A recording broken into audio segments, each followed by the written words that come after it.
Good evening, everybody.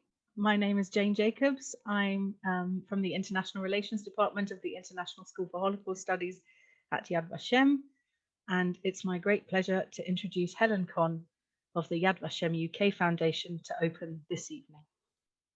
Hi, good evening, everyone. My name is Helen Conn, as Jane said. I work for Yad Vashem UK, and it's been my privilege for the last 8 years, obviously not this year, to bring 20 British teachers to a seminar at Yad Vashem in Jerusalem. The highlight of the seminar has always been our inspirational session with Shulamit Imber, the pedagogical director, or as we would say in the UK, educational director of Yad Vashem's International School of Holocaust Studies. With her unique sensitivity and passion, Shulamit has been responsible for Yad Vashem's educational philosophy, both at home and abroad. A great achievement has always been to develop a program that educates about the Holocaust without traumatizing students. For those of us of a certain age, our education about the Holocaust consisted of exposure to horrific images and heartbreaking stories. For Shulamit, the well-being of the students is paramount. Safely in, safely out is her mantra when it comes to education about the Holocaust.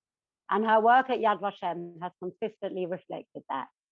We're delighted that she's going to speak to us now, and I'm handing you over to Jane Jacobs, who, as she introduced herself, the Director of International Relations at Yad Vashem's wonderful International School for Holocaust Studies. She's going to speak to Shulamit about her work, her educational philosophy, and her hopes for the future of Holocaust education. Jane, handing you over. Thank you, Helen. So, good evening, everybody. We're delighted to have you all here. This is a wonderful opportunity for us as the legend, Shulamit Imber, is shortly going to be concluding her career here at Yad Vashem, to speak to her on what is actually International Women's Day as well, which is important. Shulamit is a very international woman and has worked in many countries promoting Holocaust education for the last 3 decades, about her career, understanding how Holocaust education from the perspective of Yad Vashem has developed in that time, and really to hear from her. So Shulamit, without further ado, now that you're about to retire from the position of pedagogical director, which is something that you originated, can you tell us a little bit about your life before Yad Vashem? How did you become interested in education and then Holocaust education? How did you get to Yad Vashem? So first of all, good evening. It's really, I'm very excited, and it's really a privilege to speak here to you. And yes, before I came to Yad Vashem, I was a history teacher, and it was in the 70s. But also, when I was a teacher, I used very unique methods that I brought to Yad Vashem afterwards. Just imagine in the 70s, teaching my pupils history through films and through the human story, which I brought afterwards to Yad Vashem. Then I developed an interdisciplinary program that you don't teach only history, you teach Jewish philosophy, history, art, and learn it actually together. And the only thing that I was very, very frustrated was that when I had to teach Holocaust, there was no material in the 70s. Right. Can you imagine? There wasn't a book to teach the Holocaust, and we all had to teach it. And no teacher training and no philosophy. And I think we were all so desperate in terms of what are we going to do with such a subject that is so important like the Holocaust, and there's no material around there. So I went to the university to study Yadut Zmanenu, where we contemporary Judaism, and there I studied Holocaust, and I met Bauer, and I met Gutman, and I met all the people that I really learned from them the academic side, but there wasn't any translation of this academic to pedagogic. So then just for the purposes of our listeners, Bauer is Professor Yehuda Bauer, may he live to 120, and Gutman is Professor Yisrael Gutman, who unfortunately is no longer with us. And Professor David Bankir, and but for the first time, I sat in lessons that I really learned the Holocaust, you know, from the beginning. We were always with the Holocaust in our conscience.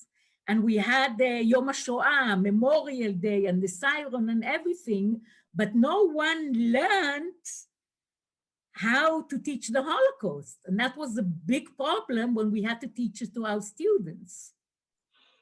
Well, then that explains a lot about how the school was actually found at Yad Vashem. I mean, I think many of the people here this evening in this lecture have been first-hand beneficiaries of what you have created. But maybe for those who aren't, or for those just interested in general in the evolution of Yad Vashem, could you tell us a little bit about the founding of the school? I will tell you. We know that Avner Shalev was always very focused on education.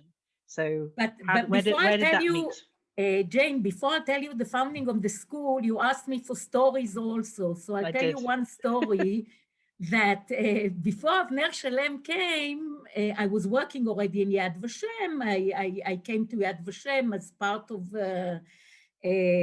study temporary Judaism. I did my stage there, and they told me, well, you seem like a good teacher. Do you want to develop here teacher training? We'll give you a job here.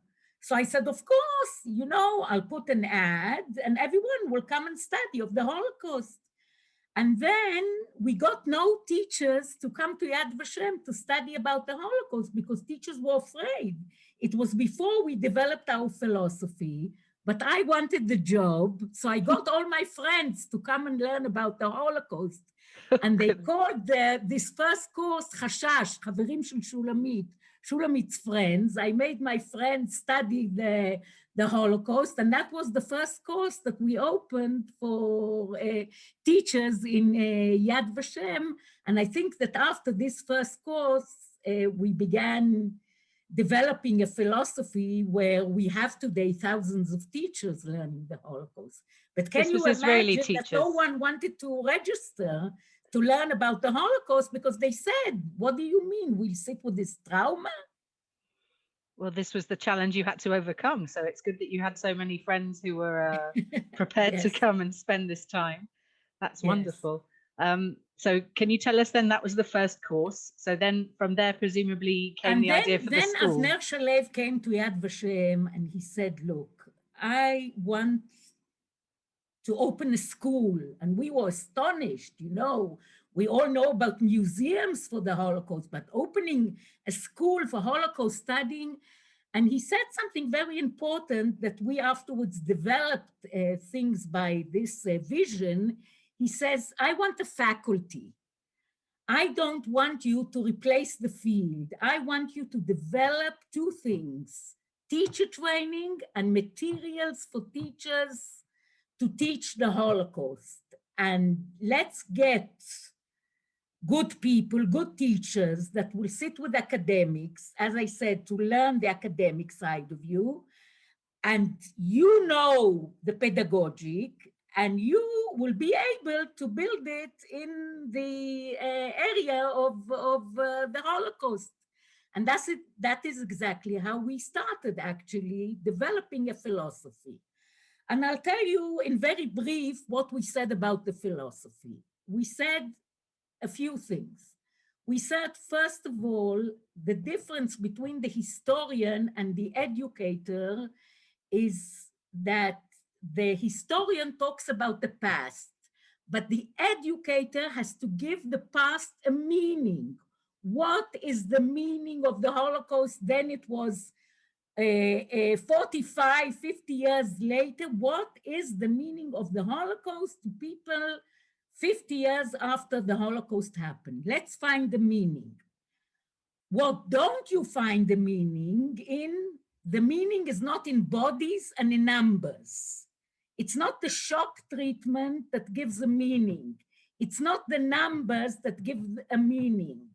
The meaning is in the human story, is is the fact that in the Holocaust, we lost communities, we lost people, we lost names, we lost faces, we lost a whole spiritual world in the Holocaust. Let's teach the Holocaust as a human story. This was, I think, the big revolution that people managed to feel empathy and to connect themselves to it, to the human story, actually. That was the beginning of what we developed. And it began really with, first of all, giving a meaning is beginning to teach the Holocaust in what we call life before the Holocaust. If you want to know what was lost, let's get to know what existed. So the first point in our philosophy was to begin teaching life before the Holocaust. Who was the Jew before he became a victim? Let's get to know these people as living in the modern world and creating much of what happened in the modern world. And suddenly people, we did whole research, but relevant to our teachers. Let's say, let's talk about Jewish youth before the Holocaust, okay? So what did they like? What music did they like? What kinds of, let's not teach about the Jew as something anthropologic, you know, as only the shtetl or Fiddler on the Roof, which is like how the Jews lived in the 19th century. Let's teach how the Jews lived in the modern world. And we live today in the modern world. So it became very relevant teaching about life before the Holocaust.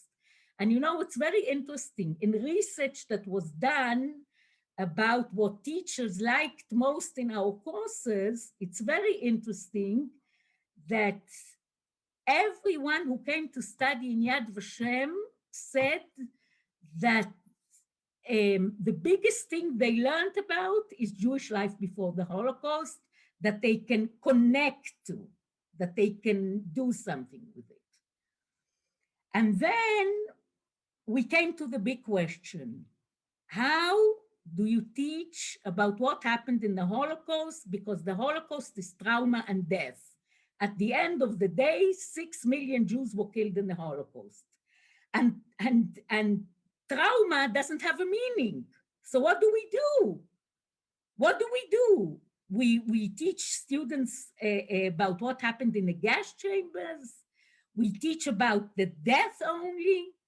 So what we found out is, through many documents and research that we did, is the Nazis didn't kill the Jews at the beginning. They dehumanized them. And actually the question was, when they locked Jews in the ghetto and imprisoned them, how did Jews cope with the everyday life? Not how did they die? How did they live in the world of chaos? What happened to families? What happened to leadership? What happened to children? What happened? And we began dealing a lot with the everyday life in the Holocaust, with many moral dilemmas, with many questions of how did they bring light in the world of darkness? And this gave a meaning to the people in the Holocaust, because suddenly people saw that they were struggling to live their everyday life and to keep things that they were accustomed to do before the Holocaust.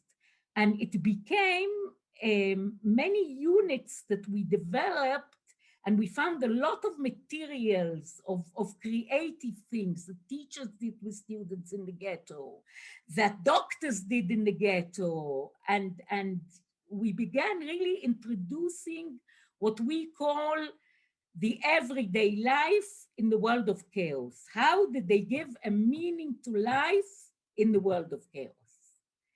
And the last paragraph in our philosophy was how the survivors chose to return to life after the Holocaust. Because this, I think, is a very crucial education chapter, because, you know, Abba Kovner says, I wouldn't be surprised if the survivors after the Holocaust would only think of revenge. And when the survivors talk about revenge, they talk about their children and their grandchildren. So this was the kind of direction, we can elaborate afterwards a little more on that, that our educational philosophy was developed. Well, thank you very much for providing that very comprehensive overview for the people who came here to hear your Anima Amin for the last time, and also for those who've heard it for the first time this evening. I want to point out to everybody that the philosophy that Shulamit has originated over the years, and with her worthy team of, or the parliament, as she calls her team of experts, has been adapted for so many different audiences around the world, and she's going to talk a little later about some of her greatest hits of the different countries that it's gone to. But let's start with Israel. I mean, you said before that the first group that you could get was your friends in order to set the example, so that people would understand that actually it was important to teach about the Holocaust. How would you say that in the time that you've been here, you've most noticed the shift in how the education system has approached Holocaust education, culminating obviously in the curriculum that you co-authored a few years ago with the Israeli Education Ministry, but leading up until then, and the way that the Holocaust in general is perceived, what would you say about that? I think that from the shock treatment, let's talk about a few points that were changed, I think, dramatically through the years. First of all, we grew up, and as I said before, we had material. Teaching the Holocaust was through the shock treatment. You know, I'll show you bodies, I'll show you, and that shifted to see, as we said, the human story and the human face. The second thing that I think gave an opportunity for teachers to teach the Holocaust was the fact that we developed material, what we say age appropriate. You know, we developed a spiral way of teaching and learning about the Holocaust from what we call younger ages. You begin with the individual, you expand it to the family, then you talk about the community, and then you learn the whole history of the Holocaust.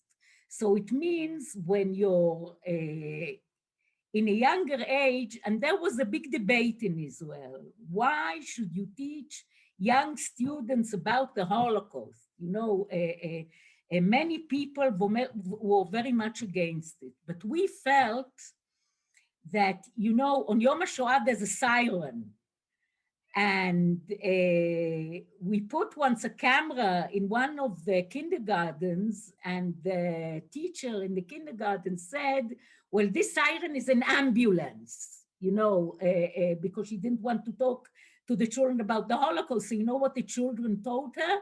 No, it's the Holocaust. The Germans killed the Jews in the Holocaust.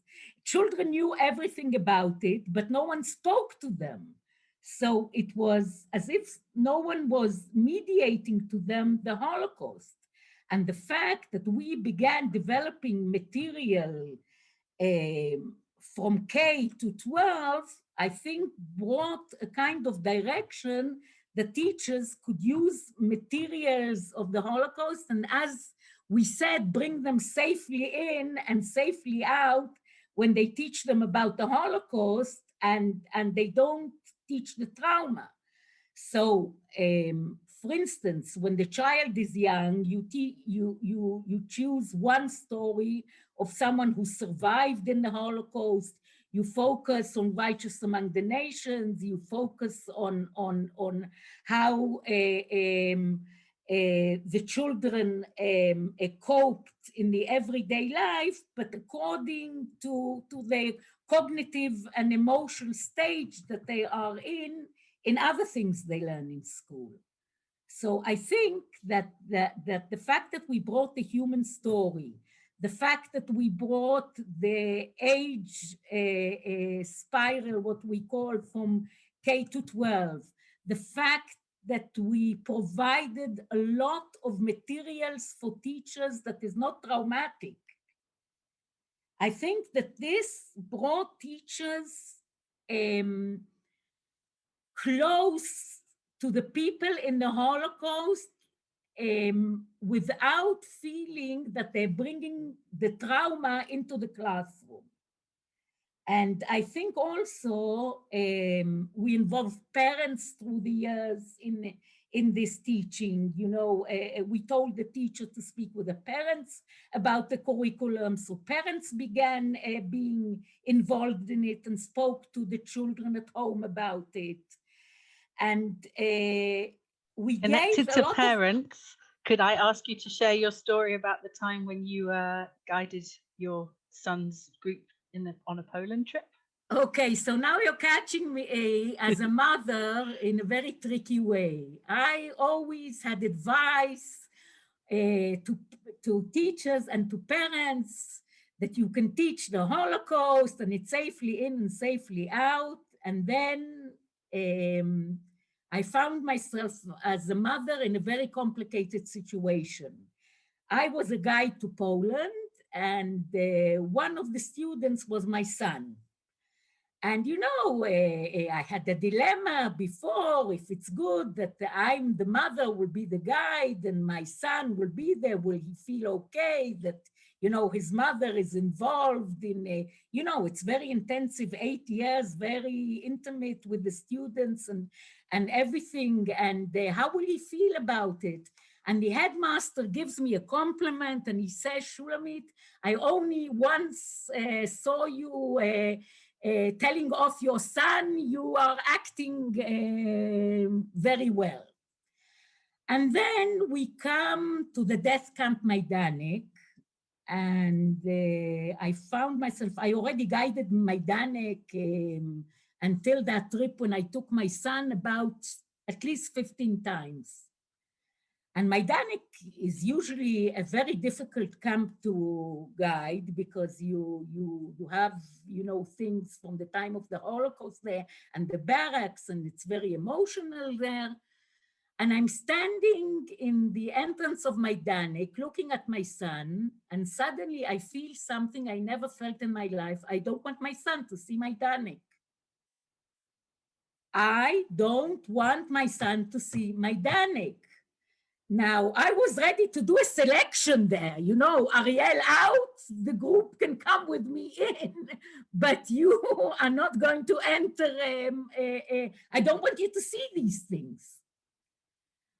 Now, you have to know that when parents used to ask me before I took their children to Poland, maybe it's difficult to visit the camps, maybe don't take them to all of the camps. I always had very good answers. No, in Auschwitz you have this system, in Majdanek you have this system, in Treblinka you have to see everything, you have to, I was so sure of myself, and then I'm standing as a mother before Majdanek, and I don't want my son to see anything there. Now, everyone is waiting for me to enter the camp and to begin guiding, so I couldn't stay outside. And I was really, I was desperate. Suddenly, I didn't have all the answers that I always have. I was a mother with her son there, and suddenly I felt that he shouldn't see it. But I changed the way I guided Majdanek. You know, usually I used to use a lot of testimonies where I felt I have to know really what happened there. Suddenly, what I did was to look more at my students than at my material. I suddenly found myself much more careful, much more responsible to the heart and soul of a youngster that experiencing the memory of the Holocaust, and something can happen to him. And I changed from then. You know, I felt that experience, and that's when I phrased the quote, safely in and safely out. You know, we learn it from Avodat HaKohen HaGadol on Yom Kippur, when he comes in and safe and comes out safely in the work that he does. And from there I learned that you have to be very careful, and everyone has to look at the eyes of the students. And sometimes less is more. Sometimes you can enter a camp, and then when I was teaching how to guide Poland, I was responsible for the courses for the madrichim. I taught them that when we guide the camps, maybe we should stay silent and not talk too much. And through the experience with my son, I learned that you have to be more humble when you teach the Holocaust. And it's more what we don't know than what we know. Well, that's a very unique experience, which has obviously influenced the pedagogical philosophy of Yad Vashem and everyone who you've reached a great deal. So it's quite remarkable, really, that you had the opportunity to be both a parent and an educator in the same spot. And I'll tell you, and if we're talking about Poland, I'll give you another example of something that shaped our educational philosophy. We were the first group of historians and educators at the end of the 80s that went to learn how to guide students in Poland. We were the first group of teachers who guided Poland. It was the first time that any group came to Poland. And we came to learn about the Holocaust. And I always say that the bus was full of ego. Can you imagine all the historians sitting with the educators, and someone says, well, Himmler told Heydrich something on the 28th of July. So everyone corrected him. No, it was on the 29th of July. You know, everyone knew everything. And the bus was full with ego. All the big historians and the big educators that are going to guide other teachers to Poland. And it was the first time that we were there. We come to Auschwitz, and two people from our staff, that you know them, come to the group and say, you know, and experts were waiting for us everywhere to teach us how to guide Auschwitz. And suddenly these two people say, well, it's very nice that we came here to learn how to guide, but it's the first time we're here. We are children of survivors. We want to go to the offices in Auschwitz to learn when our parents came here. That's the first thing we want to information in Auschwitz. Before we learn how to guide gas chamber number 1, we want to know when our parents arrived here in Auschwitz. We never had this information. So we told them, okay, look, there's not a big line here. Go to the offices, get your information, and we'll wait for you 10 minutes. They go, two people that are two historians and educators, go into the offices of Auschwitz, don't come out after a quarter of an hour, don't come out after half an hour. They come out after an hour crying bitterly. They knew everything about the Holocaust, but it was the first time they got to know that their parents came to Auschwitz with children, and they had brothers and sisters they never knew existed. Can you imagine? They knew everything about the Holocaust, but their parents couldn't, and what all it means tell them that they had brothers and sisters. Now we were shocked. We were stuck to the ground and didn't move. How can it be that we didn't know, they didn't know that they had brothers and sisters when they are the best historians about the Holocaust? Now, we were so shocked that when we came back, whenever if you wanted a lecture about the Holocaust, we said, okay, we'll give you a lecture, but the title of the lecture is When Words Disappear. You'll come here to Yad Vashem, and first of all, we'll stay side, we'll tell you the story of what happened to our friend in Auschwitz, and we'll tell you what we can't tell you.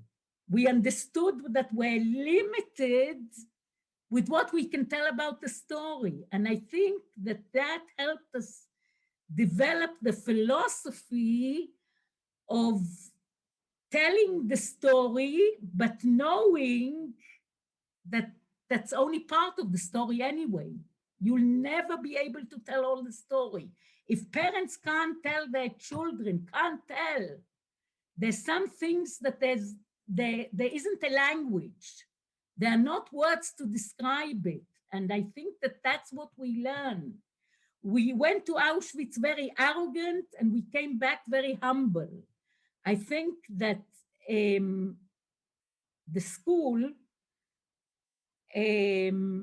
never says, you never come to our school, and we always say we have answers for all questions.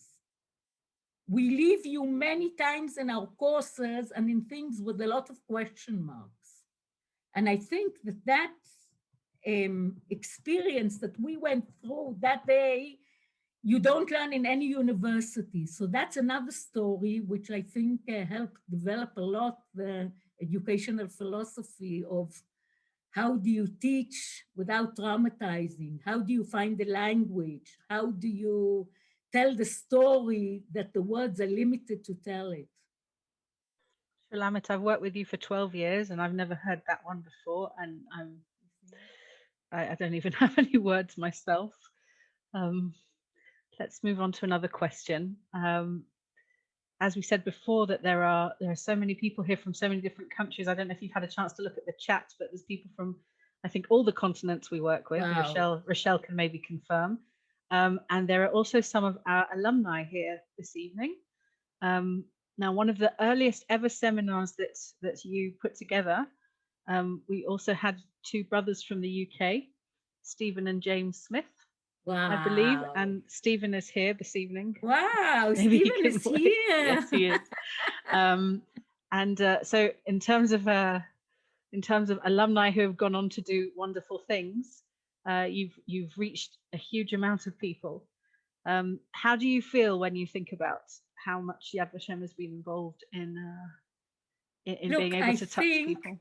I think first of all, Stephen and James did wonderful work in Holocaust education, and really, I remember coming to Bet Shalom and and what Stephen is doing with the Shoah Foundation, and I think but I think that really I remember them coming to Yad Vashem and really for the first time learning systematically about the Holocaust. I think that what is important that we gave our graduates, I think, is three things. The first thing we gave them was a solid background about the Holocaust. Now, if you ask me what is a solid background about the Holocaust, I'll tell you. I saw many programs that teach Holocaust around the world, and many times you see the Nazis coming to power, you see camps, but many times you don't see them learning about the ghettos and many other information that you get really in the courses of Yad Vashem. I think the background of learning the Holocaust. Then I think the second thing was the pedagogy that we developed. That we said, all the everyday life and all the units that we developed, and then there were the posters.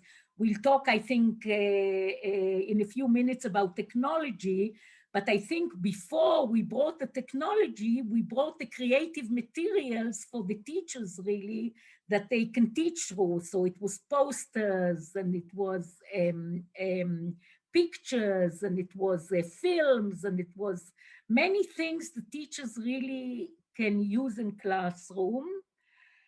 And the third thing that I think we developed in our courses is the commitment. So it's not only that you learn, but when our graduates, I think that they will testify if I'm saying it right, they always say it's a life experience here. What does it mean, a life experience? It means that you get something meaningful that you want to pass to your students. So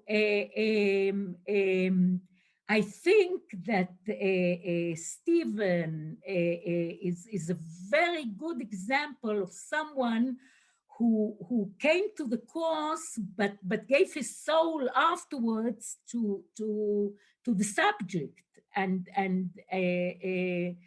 I think that this is a very good example of a lot of our graduates that took the messages that they learned in Yad Vashem and developed it in other directions.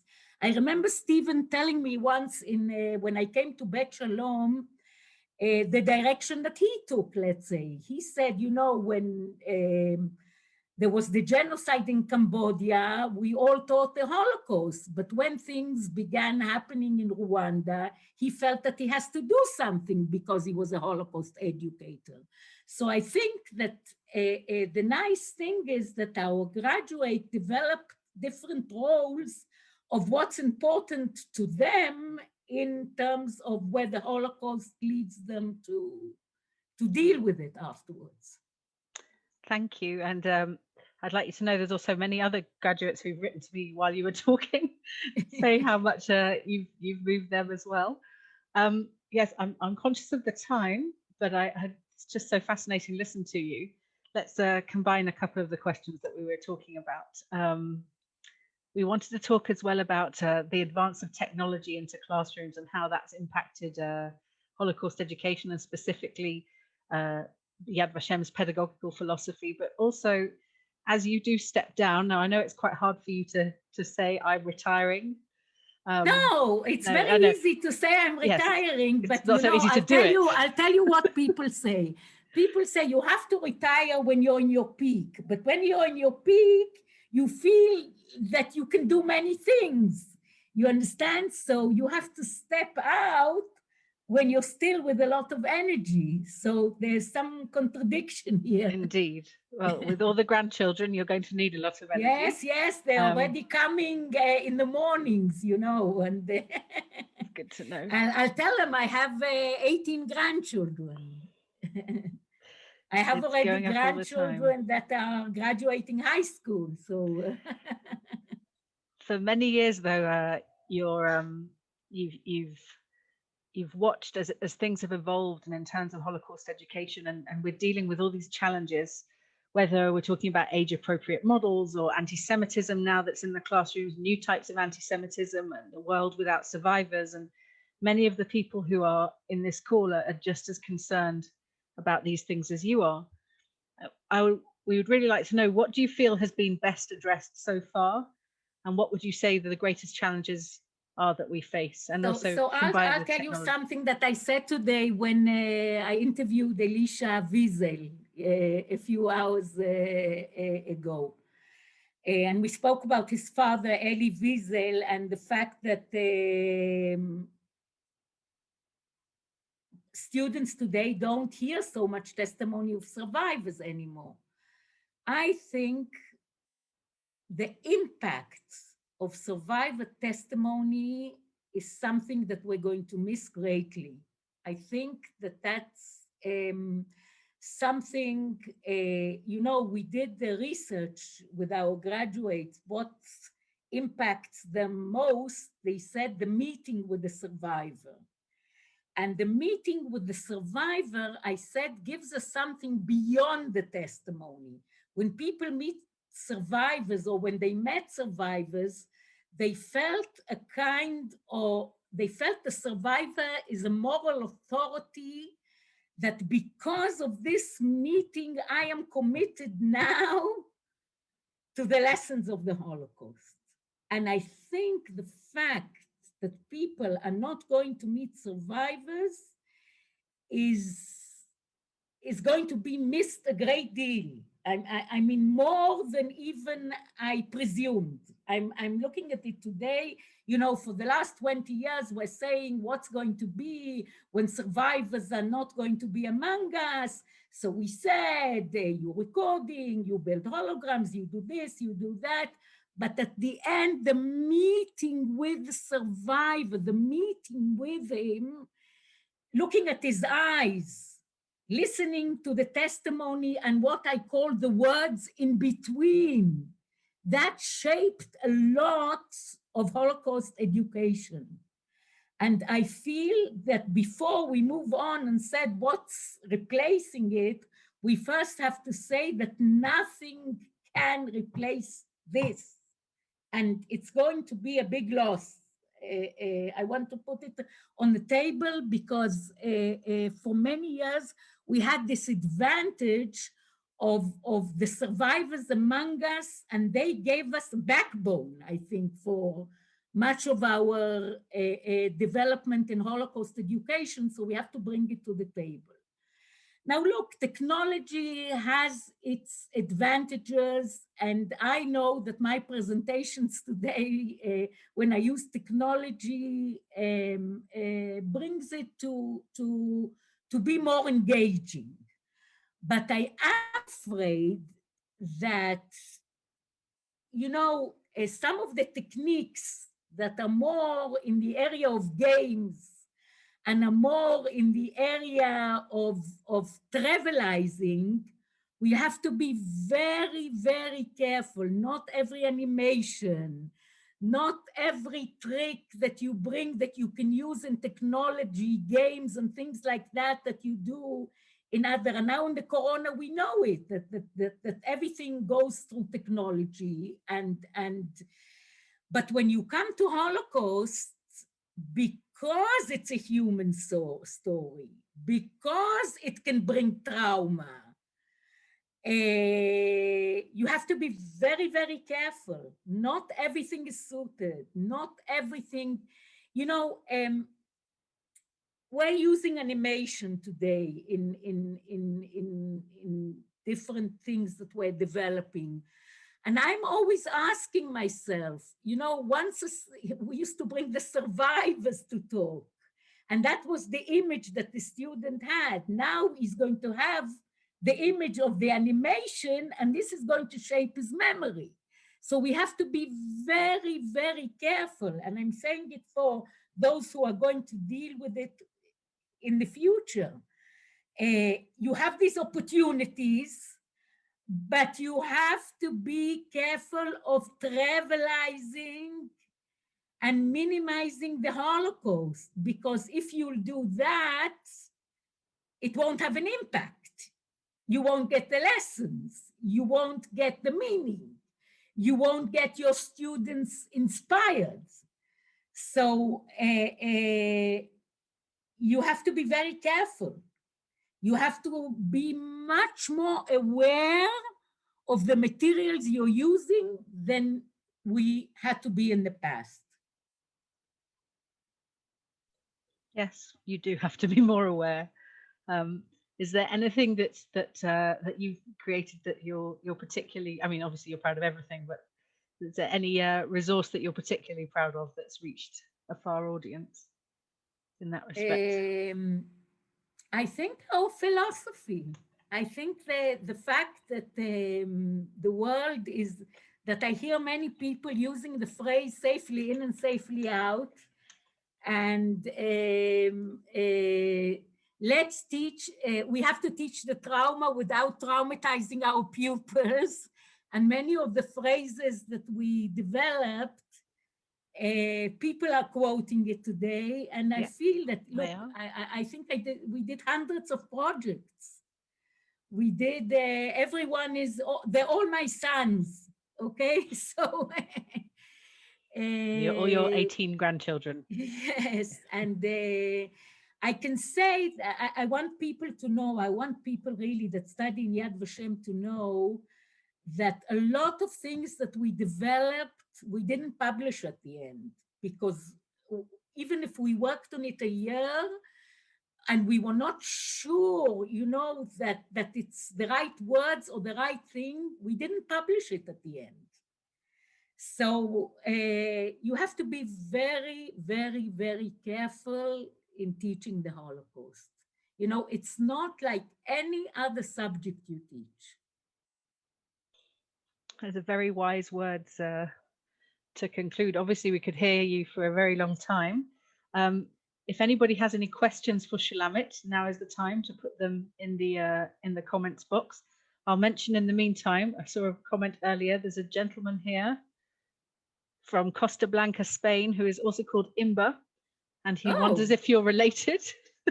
Look, all the Imbers are related, He's called Brian. You could okay, so you give the information, Imber wrote a tikva, so it's the royal family here in Israel. Absolutely. We knew but this. It's my husband's family, so for those of you who are writing messages to Shulamit, we are copying them and making sure she will see them afterwards. Let's see, and you have a lot of people thanking you for your stories and your messages. Is there anything, being as this is International Women's Day, do you have any, just to close with a quick story about all the different places you've been and the ways that the philosophy that you said is your legacy, which is very true, how it's been adapted? Look, Rachel is sitting here, so she sent me to Georgia, to place where they grow sweet potatoes, and things like that. They never saw a unit on the Holocaust. And I had to teach them about the posters, but the posters didn't arrive there. So I taught about the posters without the posters. I can tell you many stories of me riding all around the world. And it was really a period of about 10, 15 years that I went really, Rachel and me believed that period of time. Sometimes I used to tell her, Rachel, look, I traveled so far and there was only 10 teachers. And we always say 10 teachers are thousands of students afterwards. So we respected, I didn't care, even if I arrived at a place and there were 10 teachers there, I always said 10 teachers will reach many, many pupils. And we have to open the door. Remember what I said, even in Israel 30 years ago, no one wanted to learn about the Holocaust. So, and it's quite something that from no one wanting to learn about the Holocaust, now the international school reaches out to tens of thousands of teachers in some 60 countries, 6 continents. Correct, Rochelle? Those are the numbers. There was one story I wanted to tell that you didn't tell. It's good for International Women's Day. The pedagogical philosophy that you developed, we have worked with partners in different countries all over the world to see where we can bring it and where it can meet. And there was one trip that you took to Argentina, where you'd gone to the museum, the ESMA Museum, to learn about their local tragedy. And I believe that while you were sitting in the Ministry of Education, there was a military coup of the government. We were sitting there in the offices, and they tell us, they're going to kidnap now all the educators here, and we run out of there, and I don't know how we saved our lives there. Quite something. That's quite something. Yes. Well, thank you so much for sharing just a little snippet of everything you have done over the last 3 decades. It's been an absolute pleasure for those of us who are here, and for the people who would want to see it again. This recording hopefully will be made available, and all of our graduates will be able to enjoy this amazing, intimate conversation where we've been able to again learn so much from you. And you know that we all wish you all the best, Shulamit. And at this point, I would like to ask Helen if you could close the proceeding. Unless there's something else you'd like to say, Shulamit, before we let Helen. Thank you so much. Well, Shulamit, I think I speak for everyone when I say it's just wonderful to listen to you. And I can't say how much I'll miss you when I come. Please God, the next time I come to a seminar, hopefully next February with my teachers from the UK, how much I will miss not seeing you there. Your warmth, your sensitivity, your passion for the subject has just been amazing. And as a Holocaust educator myself, I can't tell you how much it's impacted on my teaching of the Holocaust. But I think that's an effect that you have on everybody that you meet.